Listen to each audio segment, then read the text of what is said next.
Another form of quantifier, which is also very, necessary in the use or in the speaking of the English language.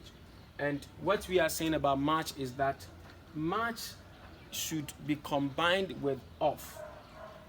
Must be combined with of whenever you are going to use it in a statement form. Else, much is reserved for questions and negative statements. So we have, unless it is combined with of, the quantifier much is reserved for questions and negative statements. And we have examples like much of the ice has already melted. Much of the ice has already melted. How much money did you give him? How much money did you give him? Not much. Not much. So that is how much is used in the English language. So you should know this very well. That anytime you are going to use much, you must know that this is how you are going to use it. If it is joined to of, this is how it must go. If it is not joined to of, this is what it means. And if you use it in this particular manner, you are going to have your language enriched.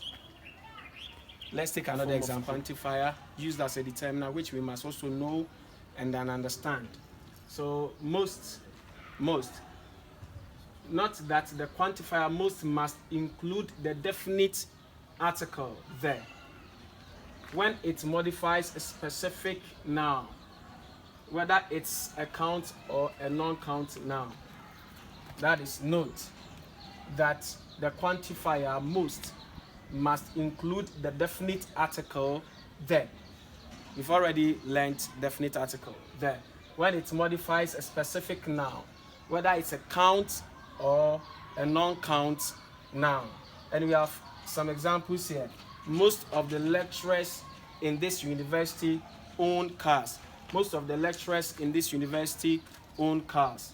And we have most of the trees have fallen. So you can see that anytime you use most of, then most, they must go with a definite article. And let me chip in this. You see, sometimes when you are talking in terms of time, people sometimes say most at times, which is wrong. It is a bad English. We say most of the time, and it goes with something like this. And it's something that we should take notice of. You don't say most at times, but rather most of the time. Most of the time, people do something. So that is when we use that. So most goes with the article there. And that is one important thing that we should understand. And let's take a look at this. We have this, most of the trees are falling, most of the water has evaporated. And we have this, with a general plural noun. However, when you are not referring to a specific entity, in a general plural noun, that is when you are going to use most and you are not referring to a specific entity, right? As we did for this. For this, we are referring to specific entities. Most of the lecturers, we are referring to lecturers, trees, water. We are being specific. But in the case where you are not being specific, that is when we use this. We say that you must do away with the definite article there. You must do away with the definite article, and therefore the expression becomes this. Most universities, that means you are being general. Most universities have their own admission, not being specific, but we are being general. We are referring to almost every university or all universities across the globe. And that is when we use most for. And anytime you are going to use it in a general term or in a general form, you do away with the definite article there. As we did for this one, we are being specific. But in a general perspective, in a general idea, you don't make use of the definite article there. So it rather goes straight with the antecedent or the subject you are talking about. And that is what it is. Goes. Or the last form of the determiners we are going to study. And this goes with something we consider as indefinite article. Though we've studied indefinite article already, And we realize that for indefinite article, that is got to do with a and then an. And indefinite articles go with singular head nouns. Indefinite articles go with singular head nouns. But we are going to see just a further information to the indefinite article and how it is used. And this is how it is.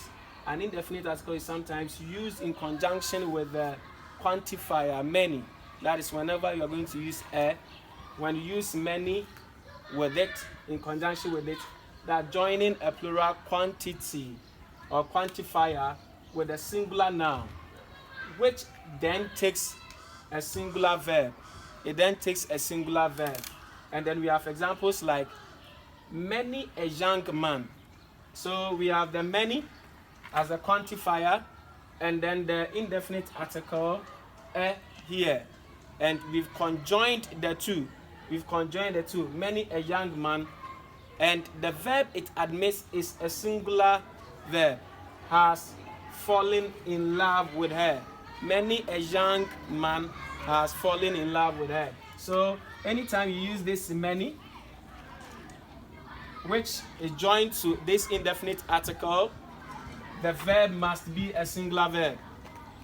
The verb must be a singular verb. The verb must be a singular verb. And then we also have many a crime. Many a crime has happened recently. Many a crime has happened recently.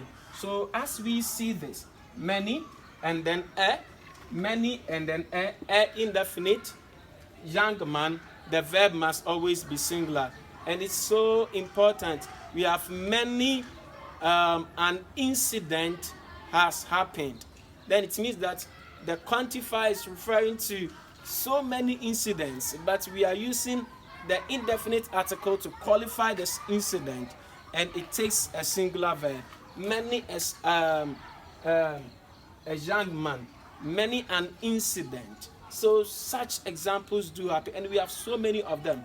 And then as we said, they go with singular verbs. Singular verbs. So you take a very close look at these things.